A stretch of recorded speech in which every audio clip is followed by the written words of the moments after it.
Hello, hello. How is everybody doing? What? Here we go. I just thought about it being Friday the 13th. How is everybody doing? You have found yourself at the Toy Armada Live with Aaron Archer, almost 30-year vet of the toy game. And tonight we're going to talk about general toy stuff. Thought I'd show a few things that I got recently and talk about some stuff that I just generally like. And then we could talk some creative maybe, and I'll pull out some books based on what we're vibing on. And might try to introduce some new artists or creators or something. But I figured we'd just catch up. So I am Aaron Archer. I worked at Hasbro and Kenner on Transformers, G.I. Joe, Batman, and many, many other things. And I am an independent artist now, and I am also known as the instruction sheet guy. Hello, Ninjatron. And so I've been painting away this week, and I'm going to have you guys help me figure out who I'm going to paint also this coming week. I figure I'll let you guys who are here every week have a little input into that, what I'll come out with my Instagram in the coming days. So check that out, archermonster.com, if you are interested in art or my sketchbooks.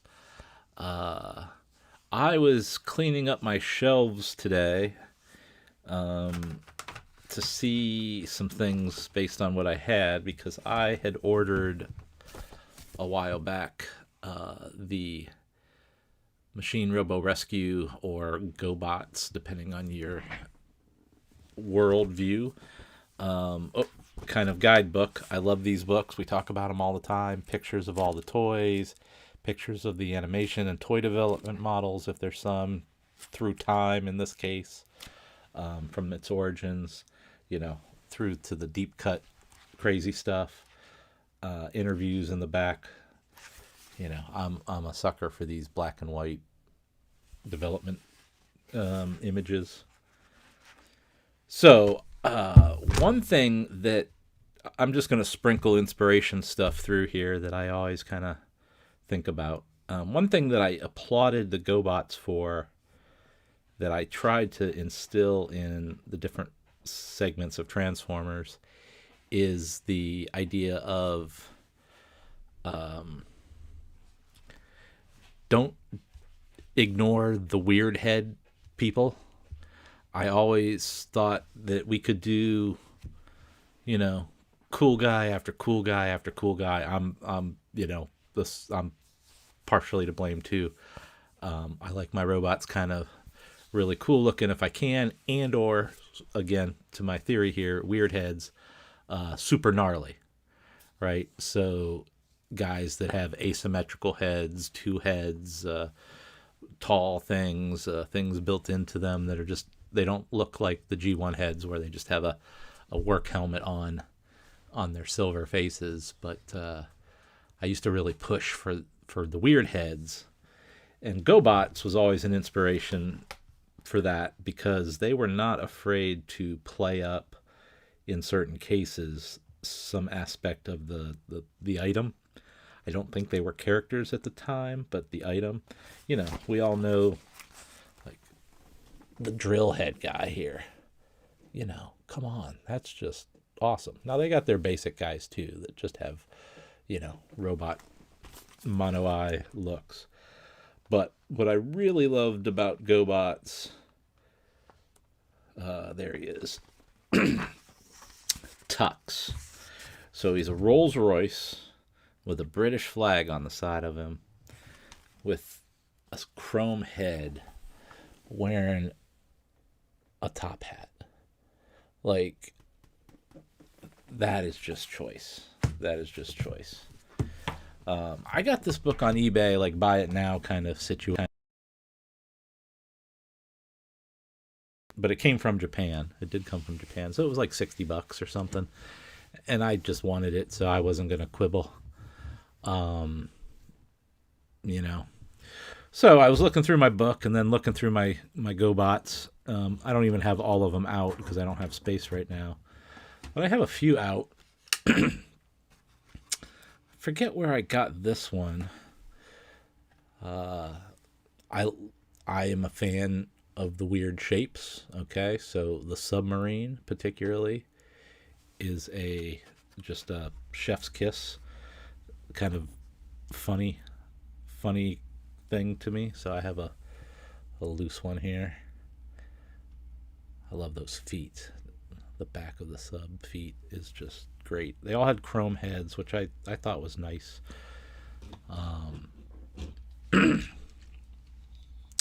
So Decepticitty, Brandon, how are you? Little Tree 666, welcome back. Timu, we got a good crew going here. Well, it's not. It's like a reprint, Ninjatron. It's not the original one that I guess came with a CD. I had that one, and I was using it in a brainstorm and let a buddy borrow it, and it just got lost in the shuffle along the way. But so that's why I wanted to replace it, and I wasn't really worried about the money. But it is the reprint or the modern reissue. You know how like the Generations books kept coming out with new stuff. So it feels a little bit like that. I don't know if anything's new, but I'm glad they put it out because I think the original is going to be a lot more. So how did I get in the GoBots was being Mr. Transformers. When I would go to the conventions, I like conventions. I like to participate. I like the swap meet of it all. I like seeing old stuff. You know, I'm always going to talk about the 70s stuff that I'm into. And GoBots has that charm and that Japanese feel of robot. And quite honestly, I had access to any Transformer we were producing at the time across the company. So going to BotCons and things looking for more Transformers wasn't something that entertained me. So I thought it was always kind of my kind of humor to, you know, the Transformer guy in charge of that creative is buying GoBots, you know. So I had fun. You know, it was also, you know, I could buy them loose, so I could collect one every year, and that's how I got a lot of these loose ones. So that's how I ended up with some GoBots and why I'm into GoBots. But I don't know the story. I don't care. I like them for their Japanese design type item. You know, so I got this. Again, you could see a trend here, like weird forms. You know, I'm always gonna be into the odder form. So, you know, a sports car, no, I'll take the convertible, you know, Dusseldorf. Thank you very much. You know, and then I do have old Tux here. Mine does not have labels anymore. It would have a British flag and a number or something on the side of him. Chrome's all right. All these joints are pretty weak at this point, so I'm not going to transform these guys. But yeah, I got a few of them, and I got this guy. Got this guy from why am I blanking? Paul from Space Bridge. He gave me this when I went to TF Nation. He's had a stash of them at some point. So this hangs up in the office too, so that's kind of fun. I also have some of the monster guys, they have different monsters. So that's what was cool about GoBots too. They were all the same scale, which was kind of nice for the most part. But they had a range of those guys on the bottom. They had their version of Insecticons, but they were alien type. Pretty cool.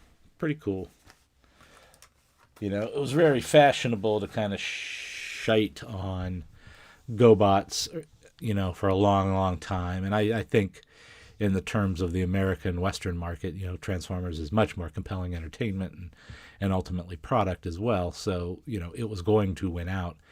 But, we certainly jumped off the top rope for a lot of years, crapping on it. And now I just, I still want to point out that there are a lot of nice things to appreciate. And then this is my pride and joy here. This is the last one I have to show. Well, second to last, maybe.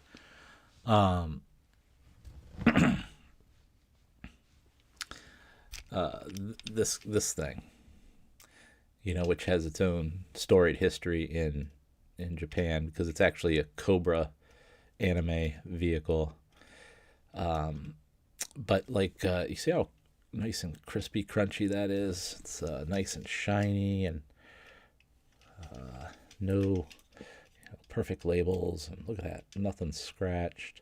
Well, that's because I had the Hasbro shop take it apart, rechrome it, repaint it. Might have even remade some water slides for the future machine on the front hood. Fixed up all the silver scuff that you would naturally see on the sides of this vehicle. So I have a mint refurbished, let's say. Psycho, I think says his name, Psycho. But I love this thing. Again, it's so 70s and weird and Japanesey. Again, I don't know if that's an offensive way to talk about Japanese design, but it just feels purely of a Japanese designer's mind, and I like it for that. You've seen that car in real life. Oh my god.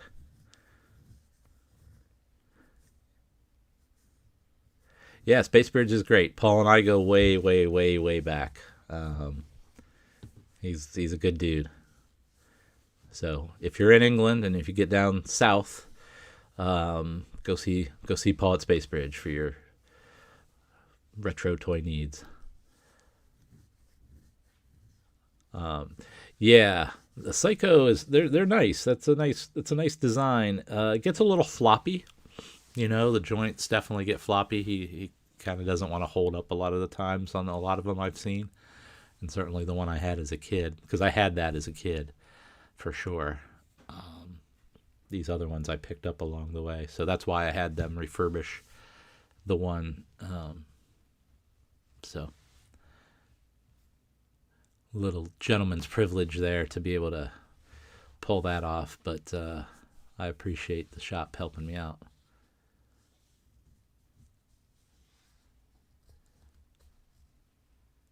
And then... did the Sub GoBot inspire the Sub Giant mini? I don't know. It probably did in some way. I mean, certainly for the transformation. But I always say the form is going to follow. The function's got to follow the form. So if it's a tube, it's only going to be able to break up certain ways, and it's always going to look similar, right? Because you can't separate those shapes very far. So that's a natural design factor. That's why on a lot of things like Energon and Cybertron, you'd see us add just extra fins on stuff. Certainly Dreadwing and Mirage, it's a boat, but it also has these things coming out and these things over here, just to catch air and be a little different than just anybody's boat.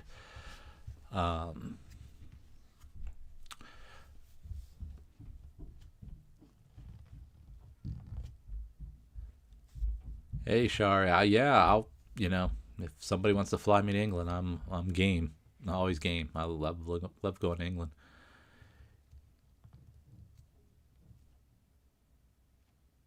All right. So, hope everybody's having a good week. And then I got this guy, which is fairly complete. It's missing a platform here or there, but stickers are pretty good. You get this one pretty cheap. It's missing some floor stuff. for a while I had my stuff displayed on this guy. I don't think the electronics work on this one, or I've never put batteries in it. But, here's another item. All the labels on this thing don't really correspond to the show or kind of the essence of even the Japanese part of what was going on. So it's kind of weird. Funny story with that. I think I got that one in one of the Reston DC TF cons, and for you youngsters, this is an old kind of crazy dinosaur thing to see. I get that. Kind of like an AT-AT for lowbrow AT-AT back in the day. I'm not gonna force that leg down. Something's not wanting to move, but you could stand him. So he's also called the dog. Kind of in the vernacular we used back in the day when we were kids, it was the dog. Turn it into the dog. So, why would you want to roll and then be able to walk? Anyway, Proto Man and I were sitting at the booth there talking, and a young person came up. He was probably 13, 15. And he's like, "Oh, wow, what is that?" And we're like, "Oh, it's the GoBots, the base. Oh, what do you think? What do you think?" He's like, "I stopped listening once you said GoBots," and he walked off. And Daniel and I just looked at each other and we're like, "Huh, I guess we train the next generation well. GoBots is not on their bingo card." Kind of funny. Yeah, I've traded up a few times since then, I think, or I parted one out that I got in order to get another floor. I'm still missing something, but yeah, the labels are really nice. If anything, they're just I don't know, they got the dust of age on them, right? But look at that style. It's a weird kind of graphic style. You're gonna take your robots to the cafeteria. This was probably the most impressive thing. This kind of launch bay infrared, enemy detector thing. But yeah, it's got pretty good labels. Let's see if I can twist this one around. That's one of my favorite labels. The light's getting that. There's like a spaceman overseeing the planet, up there in space with his dino walking dog. Again, I don't know about the logic of a lot of the 80s stuff. I think it's great visually, but I really find it to be a lot of not crossing T's and dotting I's in my opinion, about style shifts and just general not knowing the source material, it seems like, or even, I don't know, maybe they didn't have access, but that feels like the label sheet that got sent to a particular place at Kenner, a local graphics house that did a lot of the label sheets for Kenner.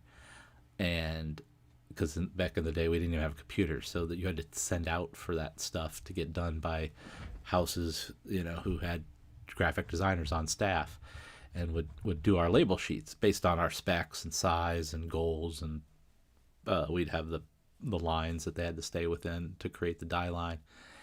And that looks like the style of some of my same Batman vehicle in cockpit stuff. So it just itches me the wrong way, because me and Steve Bono, my designer buddy, we always like those aren't good technical labels. Like they're kind of like not overthinking it. Unfortunately, they need to. Yeah, it has that same food, and I'm telling you, there was a place at Kenner that did all the labels for probably over a decade or more.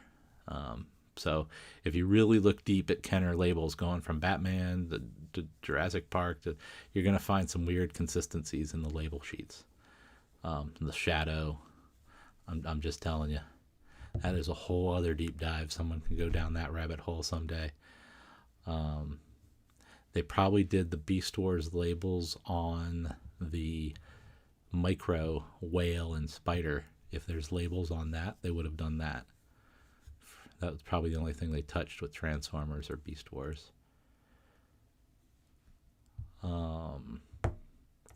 I got a lot of weird, obscure knowledge you guys might be interested in, you know it, but that's one I'm not sure I ever would have thought about talking about. But the labels of Kenner done by one house. Again, we didn't have. I worked there for 3 years, and 3.5 years, I believe, and we did not have computers. We did everything by hand and paste up and color copies and cutting and do, being creative graphically with your optical, like how you make a border and I'll get an example.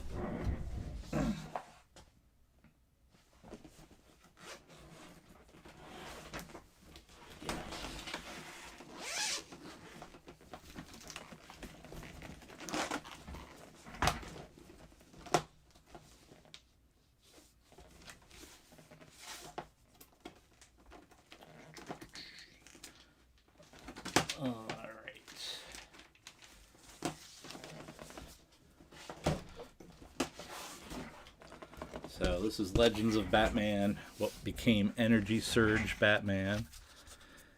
And this is what I'm talking about. We would cut gray mat board to set the image off a little bit.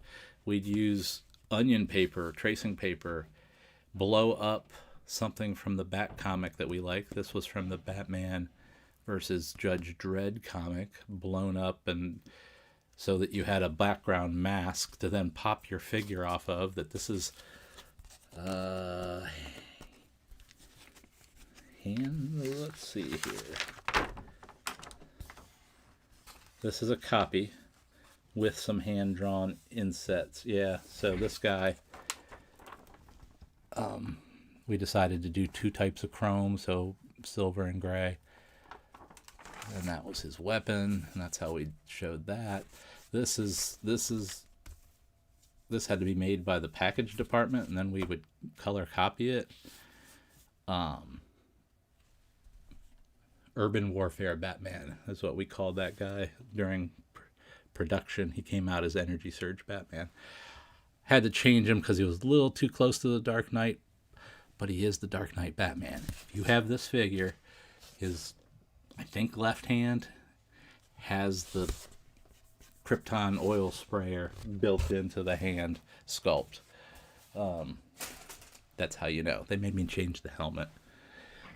Go check that out. So, I don't know how I got off on that one, but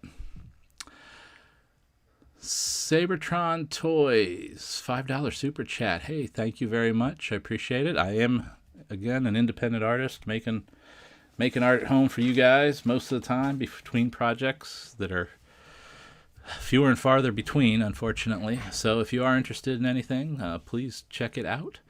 I'll show the sketchbooks and stuff in a little bit. What is the history behind the monster in Archer Monster? Thank you for your service. Well, thank you.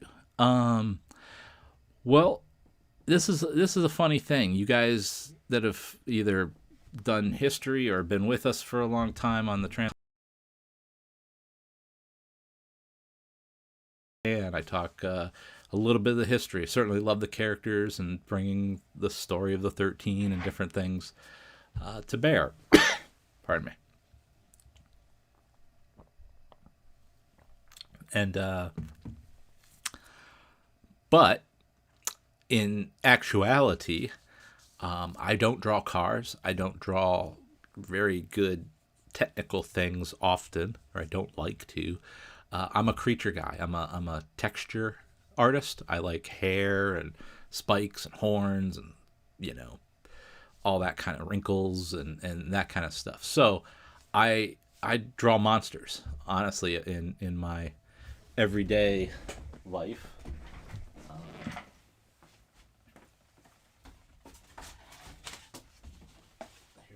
couple of them. Let me grab one more. It'll be interesting to see these.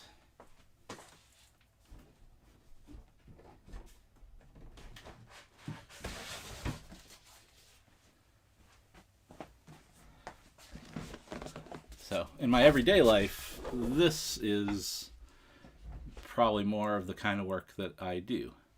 This is what I mean by monster. So, I do, and these are, you know, things I've made up. No real reason to have made them other than I like to create art. I like to create,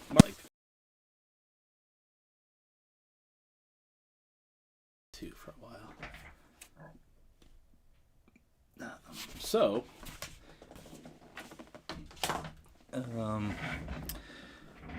when I was picking out my Google handle back in, 2002 or whenever that would have been, I just put Archer Monster in there, and that became my email for a long time, and that's why it became my domain name as well. But at times, people, you can call me Archer Monster if you want, but I don't sign anything as Archer Monster, or I don't have a, anything using that necessarily as a moniker. So it's just kind of how I identify, versus Archer Robot or Archer Bot.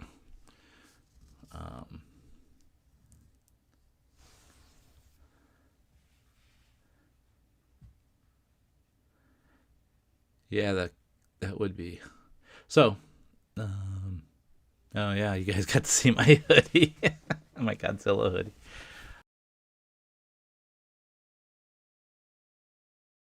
Years though, not only am I getting bigger, but it actually is shrinking. So I don't know how much I got. It's gonna get donated to my kid.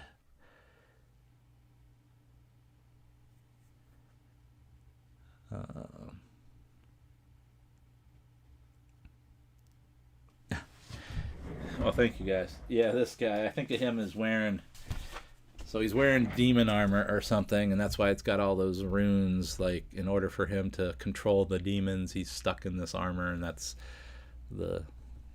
whatever the demons mean in this story, but they're coming out of the depth of his cape. I really liked the idea of the Marvel character Cloak, that someone could just be, envelop you into some dark void. Very scary to me. That's a scary idea. So like stuff coming out of shadows and capes, like things coming out of where they shouldn't come out of, that's fun for me.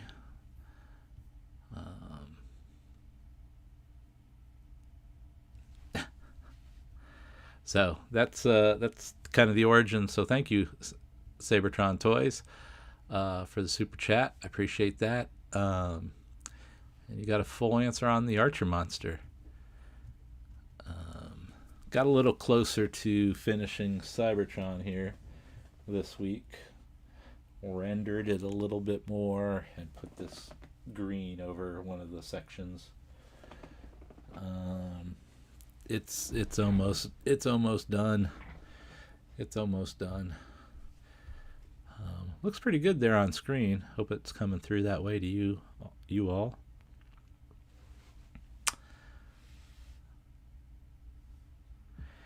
Have I ever wanted to make my own cartoon? I have stories. I don't know. I like to tell stories. I like to make the world layout stuff. So whether it would become I don't know. I'm part of a production team. That's how I like to think of myself in that regard. So would I want to make a cartoon? Maybe, or a comic, or, but it's not a fulfillment dream necessarily. But I got to work on a lot of great cartoons, one way or the other. I think I worked on about 9 productions for, pretty clearly.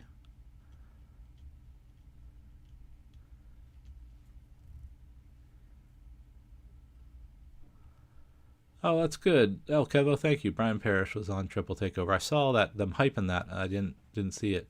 He talked to Toy Design, his time at Kenner Hasbro. Yeah. Oh, my name came up. I'll have to listen to that. I appreciate that. Brian and I go way back. He and I were on a bowling team together for several years. Me, him, and Steve Redinger, who works at Mattel.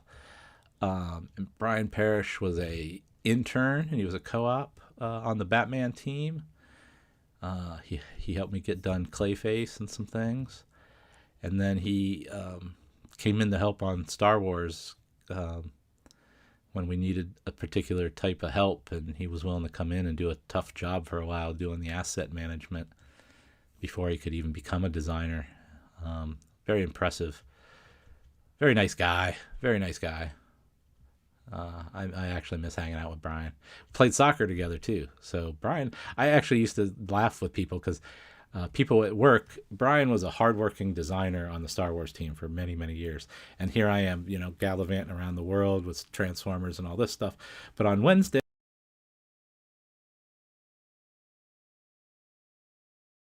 and I would tell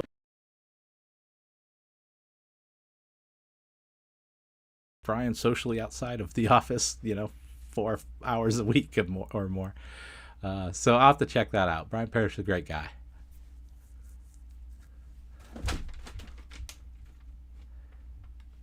Yeah, graphic novels are tough, especially if you don't know where they're going and what the market is. I'm unfortunately, I make my stuff, but the pipeline to full production is kind of tough the older you get. And where will you sell it, and are you promote it? And it's a sad reality. And I like making the art. Cats, man, cats. Once it gets to the next phase, it's where, it's more work. Soccer monster, yeah. Hey, Alan, how are you, man?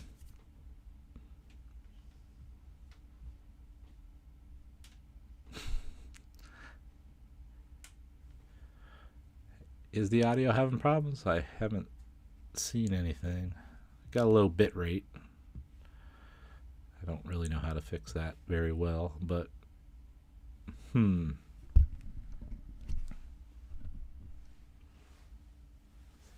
me make sure everything's plugged in.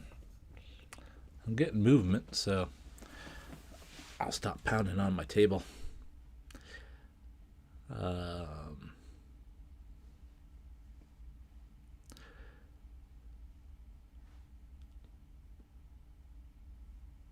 All right.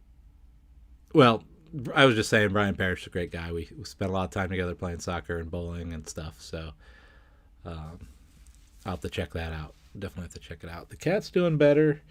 He was hiding out for a week. Didn't eat for a day or so, but he seems better now. But he's got some sort of tick. I don't know. He's not 100%, but he's sitting here. There he goes. Oh my goodness. Well, I apologize. I've been clicking different buttons trying to figure different things out. So we'll see how that goes. Yeah, Decepticitty. He didn't even come downstairs for a couple days, so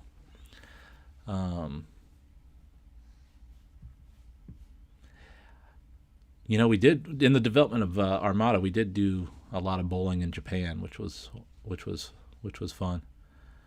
All right, I gotta flick a switch or something at some point, but might be too late now. Yeah. Well, I'll figure that out. Sorry.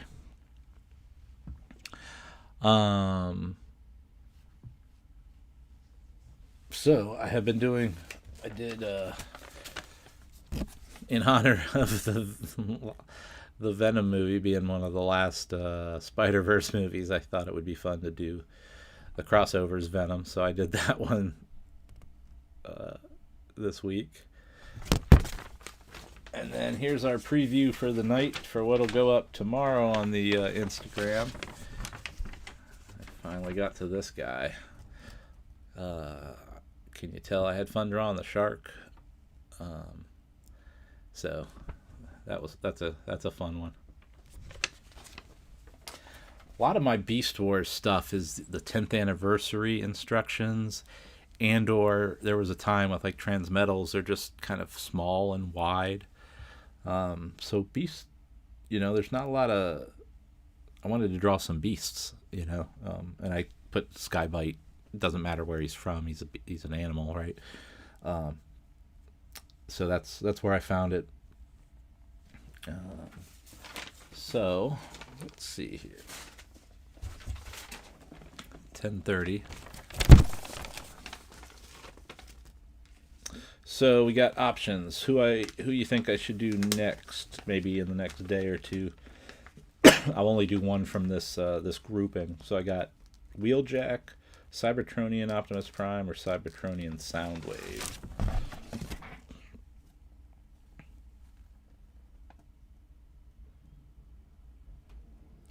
So I'd like to get some opinions on, if anybody has an opinion on that. I think I'm going to do another kicker this week.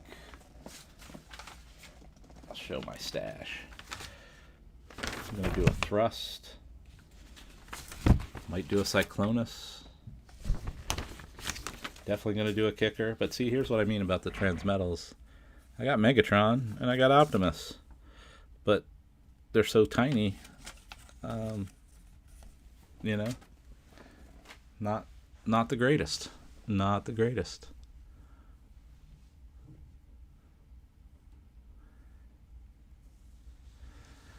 What did I do on the War for Cybertron toys? Well, not that much. I had moved on from toy development at that time and was really managing the creative franchise and just overall development of the brand in different toy form, but other people were handling the development of the products per se.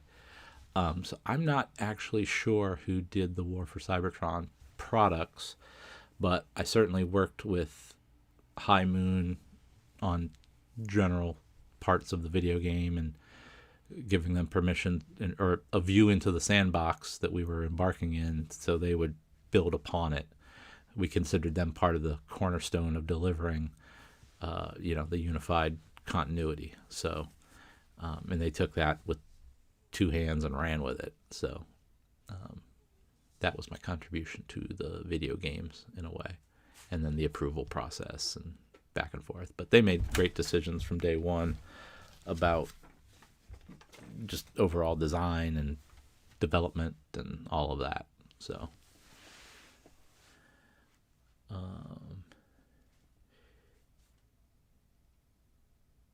Age of the Primes, is that the new one or the old, the one that came out a few years ago? Or are we talking about the new 13? Sorry.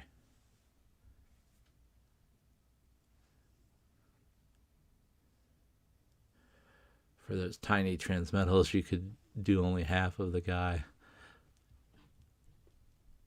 Oh, yeah. What, like a part of the guy on each level?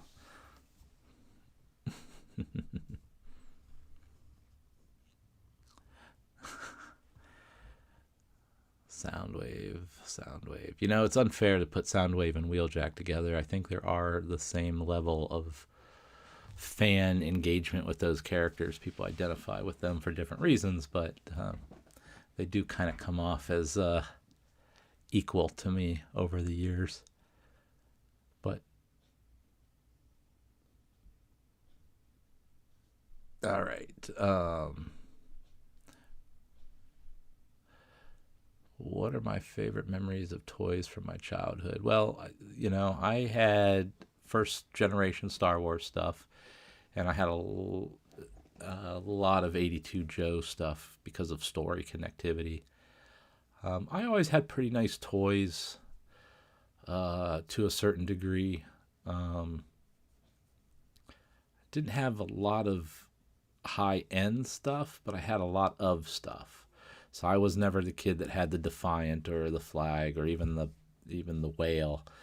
Our biggest thing, we did have the Terradrome. Those are early memories. Shogun Warriors and G.I. Joe and Star Wars particularly. But once I got into the story of it all, I have very fond memories of playing G.I. Joe and creating stories and stuff like that. So, Soundwave, Marcelo.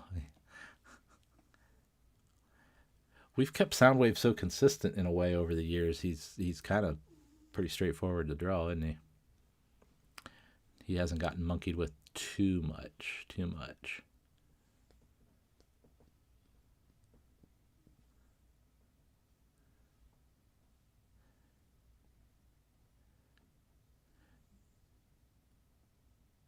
Yeah, so far the Age of the Primes is cool. I mean, certainly getting to do a few of the primes that we haven't seen, Star Convoy or whatever we're calling him. Um, and then the 13. I mean, I got to be straight. I mean,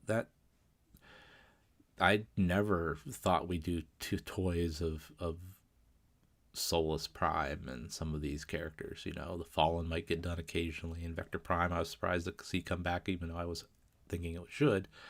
And we've put Alpha Trion out a few times. They're convention exclusives, and but like to see the idea that they're going to do all of them is pretty cool. What was your favorite Kenner Star Wars toy? Toys that I had from Kenner.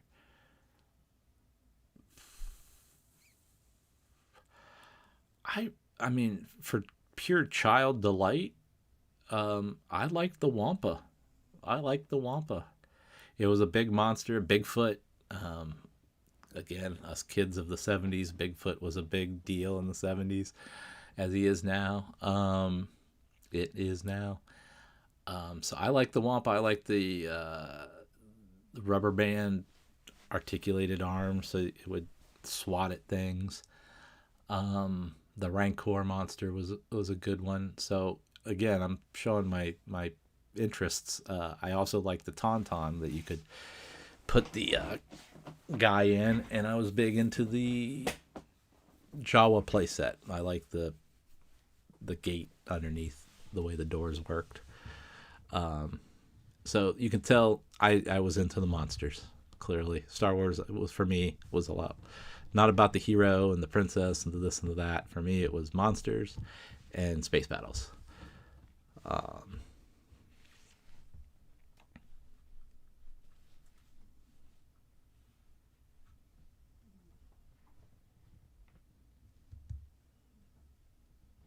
The Yeah, we've been talking about the 13 primes for quite a while.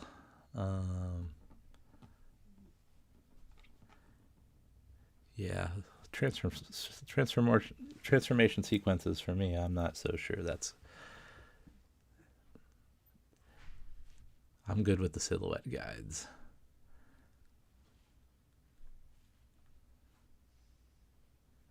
Wow, episode 1 is vintage Star Wars to kids today. Yeah, it would be. I mean, think about it. Episode 1 came out a long time ago.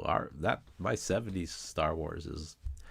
That's why all that stuff costs as much as it does. Um, but that's funny. I have a boatload of episode 1 toys, figures. Got rid of all the vehicles along the way.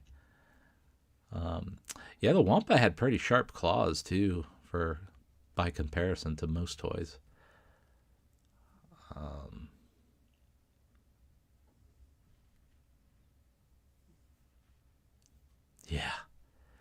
yeah, has a 19 in front of it. What was the most overly complicated toy you worked on? Overly complicated. Probably. I mean, for technical reasons, Armada Optimus in some ways, but then for other reasons, for production reasons, believe it or not, 20th anniversary Optimus, was pretty technical to figure all that out. Um, I didn't really have a lot of overly complex products or robotics or things like that.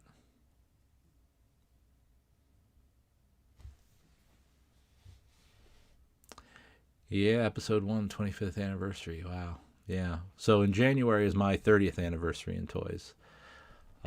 Maybe we'll do a special podcast on that. My actual 30th year in the toy game.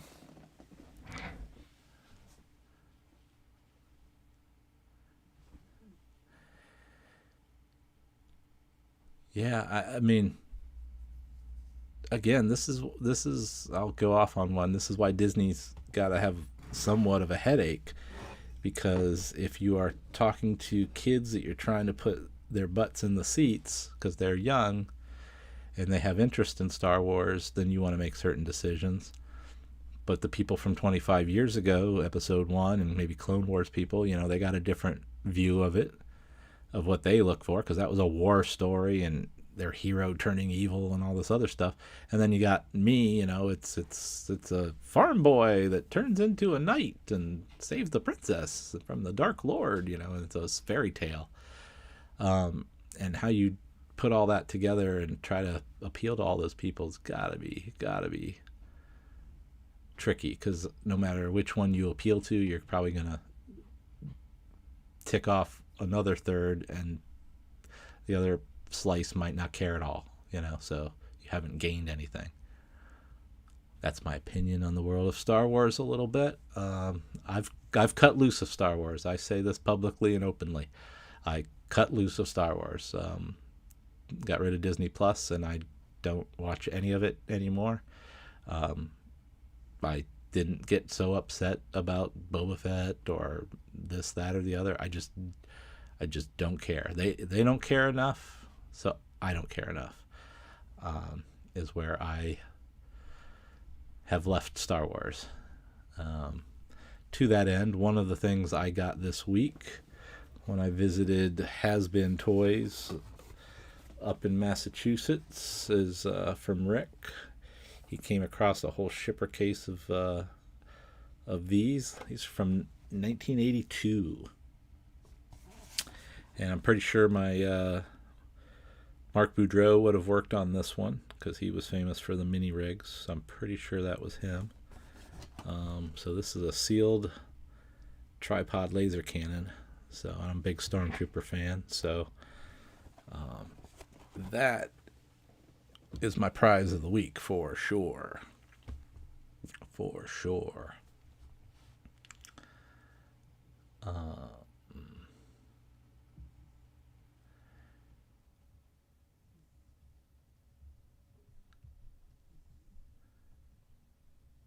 Yeah, so if I'm not happy with the old new stuff, I'll just build on the old stuff, right? Look at that sweet Kenner logo and proof of purchase.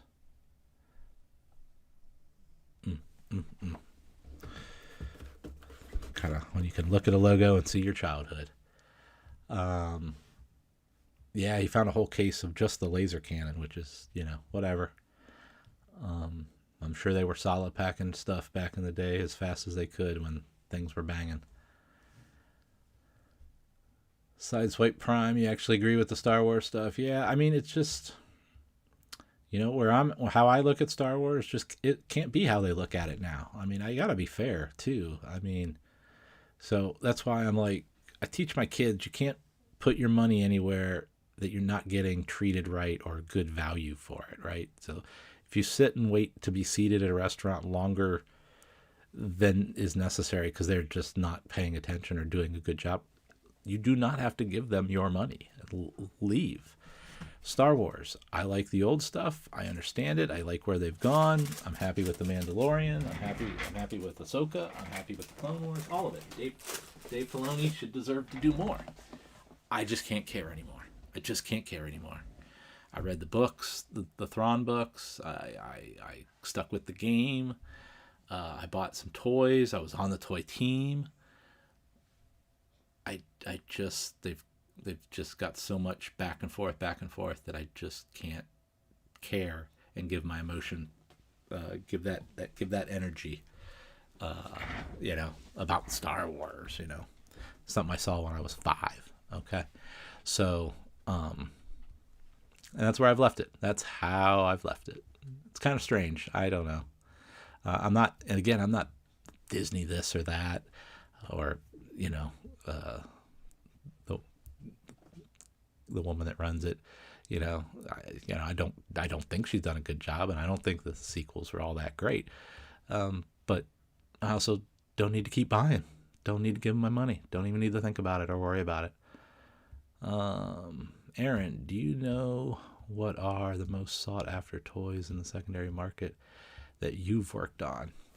I'm not really up to date on that stuff, and I wouldn't even know where to begin a lot of the times, because as toy design goes, we do all the work, and then different things happens with the shipments and where things go in the world or not, partnerships and things that get shipped too much or that you never intended, and other things that you're like, wow, how did that guy never get out? Like, we're dealing with, you guys dealt with the Cosmos a few years ago, right? Like, if you missed out on it, you missed out on it.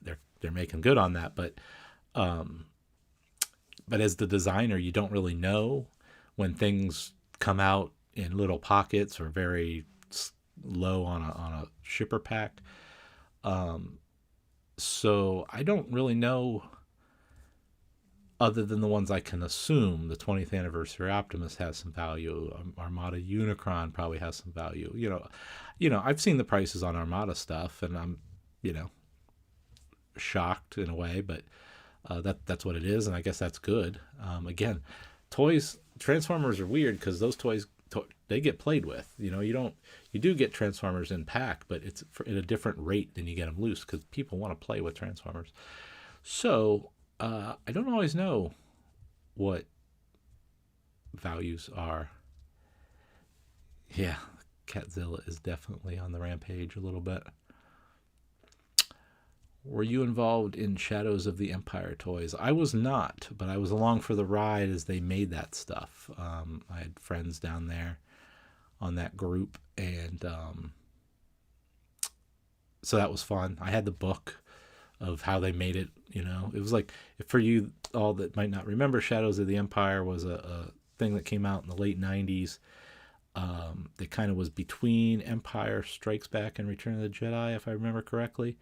And just filled out the world more. And it was like everything without the movie. They had a comic book, they had the toys, they had a soundtrack, and introduced a new character, Shizor, and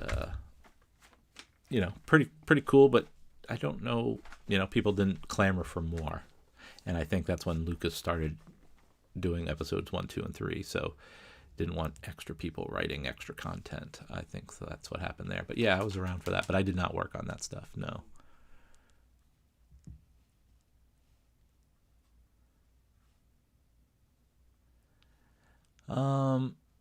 Back then, I don't know about the different. We looked at different characters all the time. I mean, they did some of the, the jetpack troopers and different things from some of the comics, the Dark Empire comics and things. But there were so many movie characters to do that those were so low on the kind of depth chart of what people knew and already wanted, that they didn't get a lot of look. Yeah. Did you ever have to destroy unsold product? I have not had to destroy unsold product. No. That's a whole. I want to make sure you are using the right, or you have the right. Am I answering your question correctly? When you destroy product, it's because it's contraband, it's illegal of some sort. You violated a patent or something, and you cannot sell it. You have to literally make sure it's destroyed. And then there's also like the kind of the stories of the Atari game, right? Or different things. We're gonna take all of it and just bury it, quite literally. I've not been involved with any of that kind of stuff either. Again, I've been fortunate to work on. I was very fortunate that I did not work on small brands or brands that didn't get too much action. I was on Batman, Transformers, and G.I. Joe, and Star Wars, and then the other little things hung off of that. But so I was fortunate that I didn't. Everything we made got sold to some degree, and or would get closed out. So things that didn't get sold mainline, right? We had our version of Ollie's and stuff back in the 90s and the aughts and different places. So that's another level.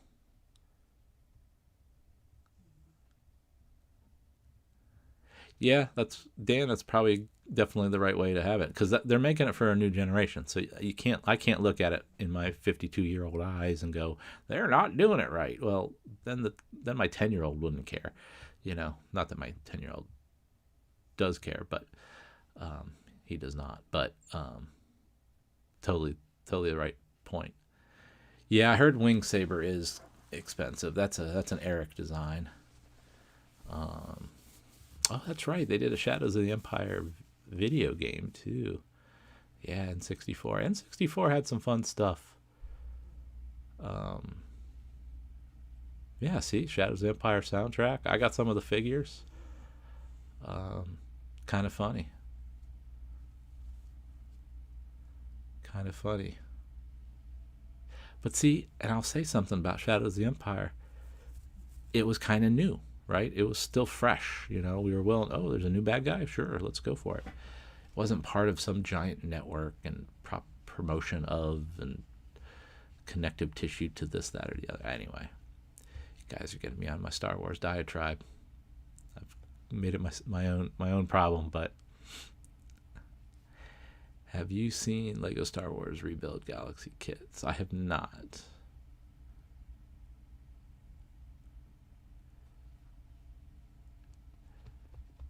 Were there Dreamwave comics? I don't remember about that specifically. I remember we had that issue with the Red Cross on Red Alert, or at times. I don't remember having to destroy books, but I wouldn't have been privy to that necessarily.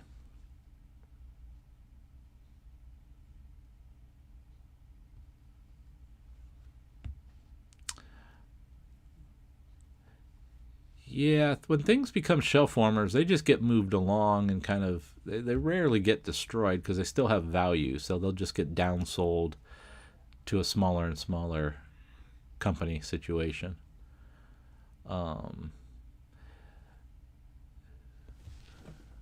Need my glasses. Vinda Gornia?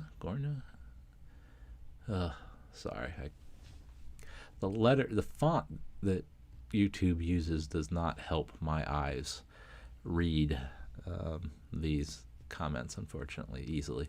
Particularly with the names. The names are all scrunched or something. With that gray, I just cannot tell. So sorry. I have a Transformer question. Is there any specific reason Fortress Maximus didn't get brought over from the Car Robots line in 2001? Yeah, at that time, the way that character was made, drop tests had changed, and requirements around how things could break and the extent of which they needed to be repaired, or how they broke and would be dangerous, became a bigger issue in that heavy item. This is, again, in that era was when we were bringing things back to basics and slowly getting into that stuff back, like building back, who our leaders were and focusing that on those price points. That during the Car Robots 2001 phase, something that big, like Fort Max, would have not been financially sound for us to put on shelf, for sure. And we just had the experience with the Beast Machines Cheetor, the big giant Cheetor that did not fulfill our goals. So we probably were gun shy of high price point Transformers at that time until we built back our story. So that is what happened there. Yeah, now they go to Ross and Ollie's, clearly. I get a physical pain when I see so much just waste of product. I get mad when I see any Eternals figure. I get mad when I see any Snake Eyes movie figure. It's like, why did we make this stuff? Who wanted it in the first place? And my God, it's all painted and articulated, and just who needs it? Just because you make a movie does not mean you made a product. Find out if people like them first. Jeez. But so when I go to Ollie's, man, it just drives me up a wall. It makes me physically cringe that we're using the planet's resources. Bad enough that we make plastic crap, but when it is clearly plastic crap that was never wanted or needed, it's that much more of a waste to me. I don't know how I could be a toy designer and a save the planet guy exactly, but that's how I feel about it.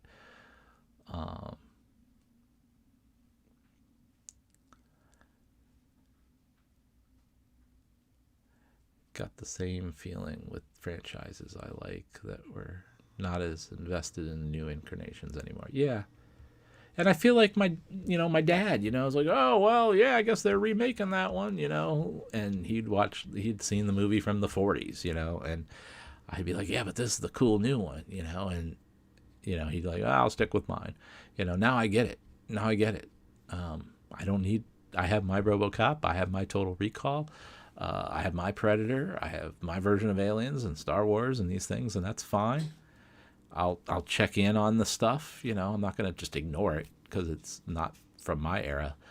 But if it doesn't measure up or give me the vibe of what those things gave me, yeah, clearly made for someone else. And I'll just stick with what I came with. And that's fine. That's what I've come to. I'm fine with that. I'm not going to fight the fucking machine, sorry, in that regard anymore. If they'll make what they're going to make, I can only respond by my dollars, my time.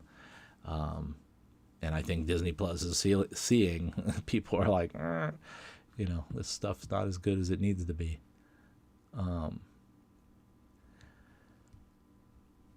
So, what else? Yeah, Shadows of the Empire was kind of test run. Yeah, it definitely was. It definitely had that feel.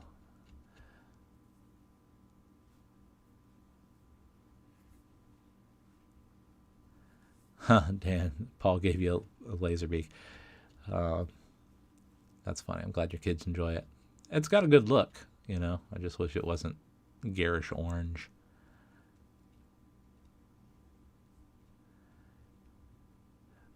Yeah, the same G1 toys. I mean, they're still selling. I mean, some of those toys were originated in the 70s, right? Whether those molds are being used today, I do not think so. But, we're coming up on 45 years of some of those molds from a design standpoint. Pretty while. Armada smokescreen. Yeah, that one. Sorry. Yeah, I think his colors are weird. Nobody likes the he's got a wide head. So Armada Smokescreen's got some problems, unfortunately. And him and Laserbeak are like brothers. They got the same stupid blue and orange on them, so they're like a weird combo. Got a lot of discussion going on here. So again, let me...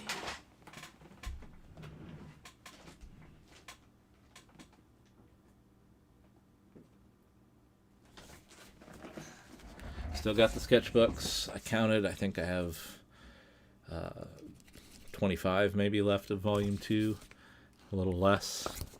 Plenty of Volume 3, so check that out. On the website, and I always have my latest artwork up there. And I did put the Unicron head on the website if you guys wanted to see what that was about. And then again, this one will get up there before too long. That's the area I worked on right there. And bringing more blacks into it for shading, so separating stuff out.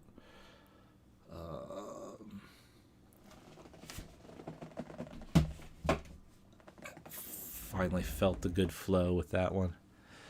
I do need to reprint Volume 1, but I will also tell you that I am working for the new year. I'll be launching my Patreon and all that good stuff, and Volume 1 digital download will be one of the tier kind of option or points. So I let you know that. But I intend probably to reprint number 1 with a different cover or a different color cover. I just don't have a plan quite yet. I will be going to LA, so that's more official now. And I'll have whatever volume 2 I have left by then, and I'll certainly have volume 3 there. Daniel and I recorded another couple character focused features this week, and he threatened me that if I forgot volume 3 he'd gonna make me turn around and go get it, because I forgot it when we went to Baltimore. So I will definitely have volume 3 at the LA show, no doubt.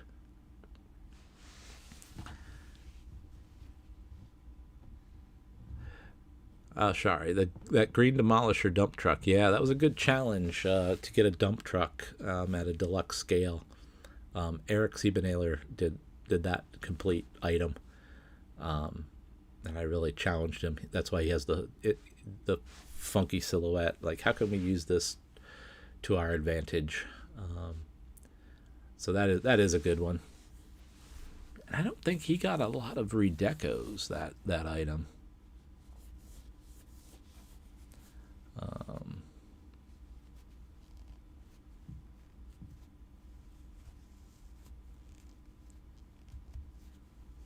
Hans Lee, yeah, I think that stuff's going out tomorrow. Actually, thank you for buying art. I try to make a couple pieces a day if I can. So I'm trying to make a go at this art thing. So I appreciate everybody who's bought it.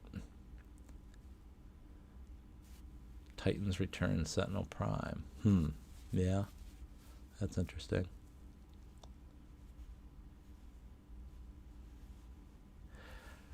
Well, Hans, I want to get it framed. That's awesome. I think you should. What size are the Transformer instruction sheets you use?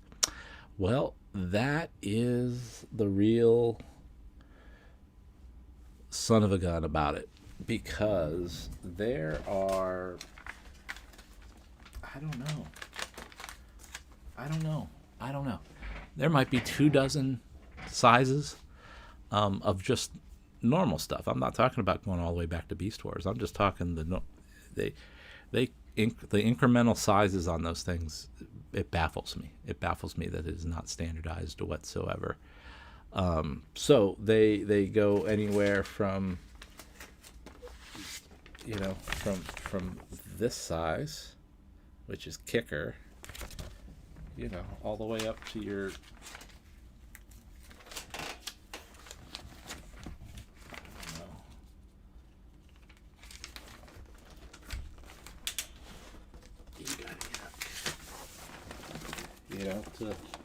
to this size, and everything in between.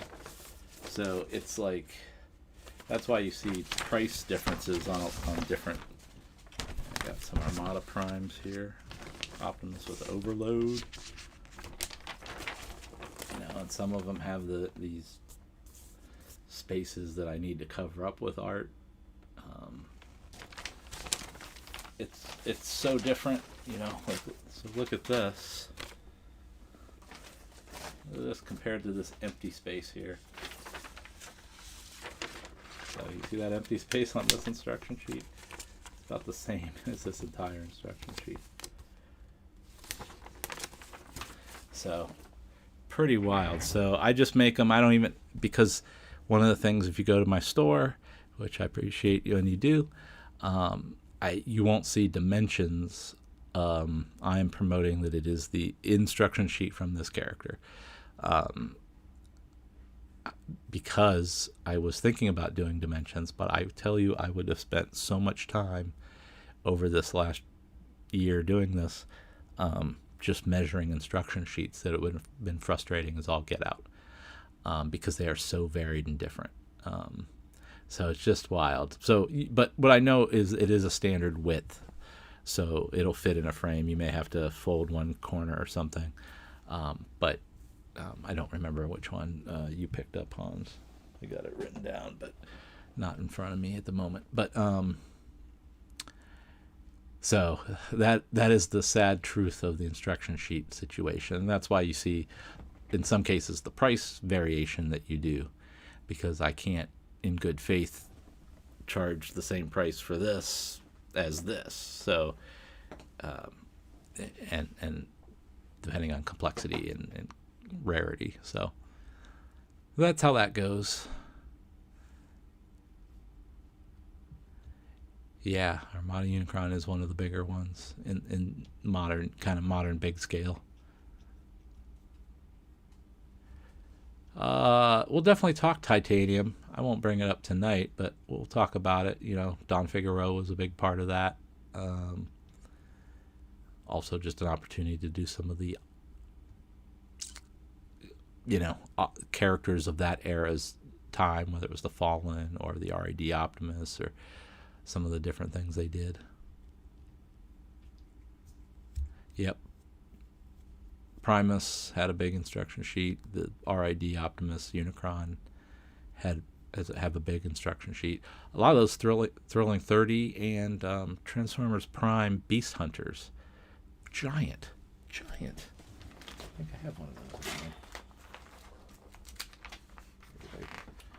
I move those. I realize I'm not really ever going to draw too many of those Beast Hunters things, so I move them off to the side. So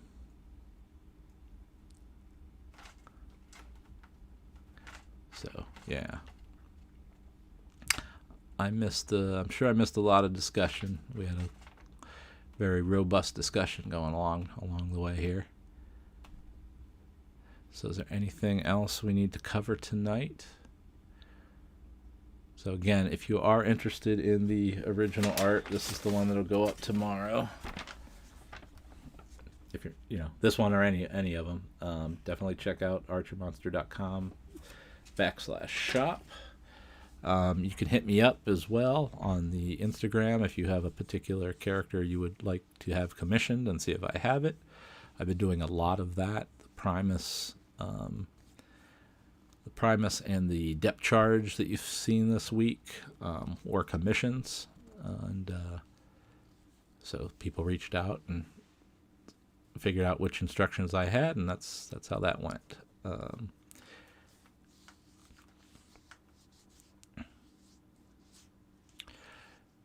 Yeah, no, we definitely need to do a titanium. We'll probably do a podcast. We're going to do some that are maybe even shorter. Not everything has to be an hour. But titanium doesn't need to be talked about for an hour.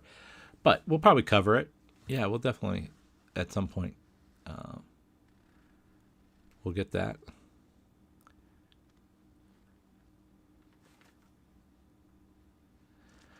At Baltimore, you mentioned that you weren't going to release any of the Team Bullet Train figures at all. How well did those sell? What message did Hasbro get out of it? Good question, Windcharger.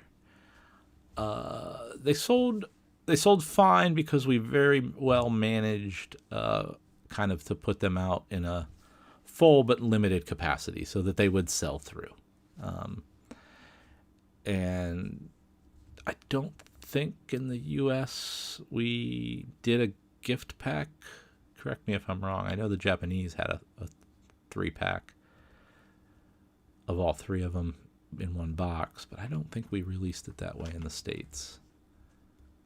I think we didn't learn anything from it either way, right? It was an item that was finished at a price point that we needed. We managed the inventory as well as could be, so that it didn't ding us because we knew trains or that shape wasn't going to be appealing in a box. So we didn't learn anything from it as far as like an insight to go, oh, we can get away with trains now. We barely thought we could get away with it then. So hope that answers some basics there.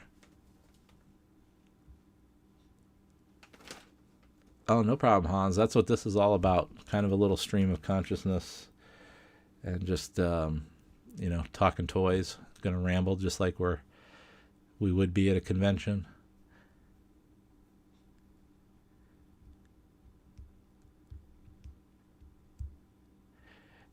Yeah, that'd be cool. That'd be cool. If we could get Don on here one day. He's Don's. If you don't already know Don Figueroa's work, check that out on Instagram. I think it's Sketchy Figueroa, or he was kind of a shining light in some dark times back before the comics got back together, and then the early days of the Dreamwave comics and even IDW. He made a lot of good contributions art-wise. We still celebrate his stuff. He doesn't do enough Transformers work these days. That's my opinion.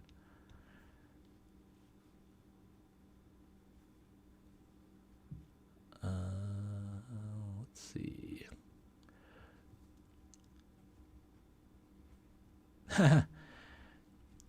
Sorry, that's funny.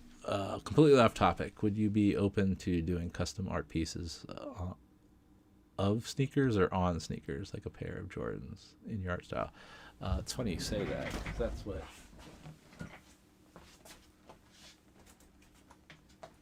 this is back here. So these are shoes that I've drawn my Archer Monster crap on. So they're kind of matched with inside outside, two different creatures, and then kind of the same on top, and then on the outside, kind of working on those. So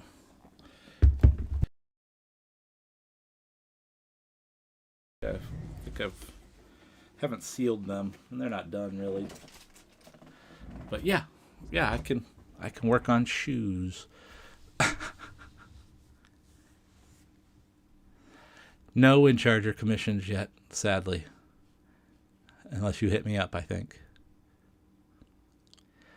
When you do black and white, do you ink with markers or brush? I use the jet pens and or a Pilot Precise black ink V7 rollerball pen. But I use brush. I'm mixed media in that regard, so I wouldn't use marker on inked pieces, and I probably wouldn't use the acrylic paint on inked pieces. It would just be various pens and could be India ink brush. I use a Sumi brush to do my inking stuff, but I don't ink like that very much anymore.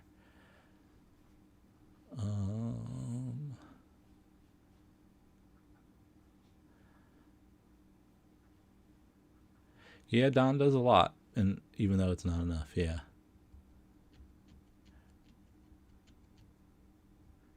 Hey, Coltron, how are you, man? It has been a while. We're almost done, but good seeing you. Good seeing you. So yeah, I draw on anything. I'm a multi-purpose creative person. So you want me to draw on shoes? I'll draw on some shoes. But I like creating on the shapes and whatever. My crazy habits. So with that, I think I've covered everything. Again, check out the sketchbooks and the art at the store, and feel free to contact me if you have commission ideas.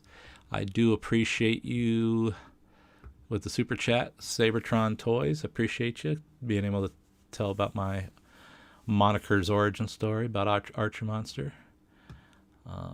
So Ninjatron, Windcharger, sorry. CD Freedom, it's been a minute. How are you? Timu, Chris, Little Tree, Coltron, good crew here. Hans, Patrick Brown, how you doing? Appreciate everybody being here. I'm trying to be more diligent about doing this weekly. Again, I'm going to kick off the Patreon and the membership stuff in the coming year, and I got some fun ideas about that. So I'll probably be doing a little more podcasts during the week as well, short ones. I think I'm going to center around creative people or books, a lot more scans and different things.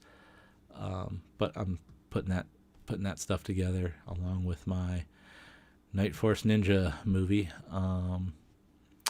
So we'll see how that all goes. But got some good plans. You're going to see a lot more art out of me too. I think I'm going to step some of that up. So good things in the coming year for sure. I think Daniel's also trying to jam out the record we just did this week, because we focus on 2 characters, so it's pretty straightforward with the edit, I believe. I don't want to take any of that lightly. I'm not doing it, but he said it probably could be faster than most. So I don't know when that'll drop, but certainly before the holiday. And with that, I appreciate everybody being here. Decepticitty, yeah, thank you. So you guys stay safe, and I will see you next time. All right? Thank you.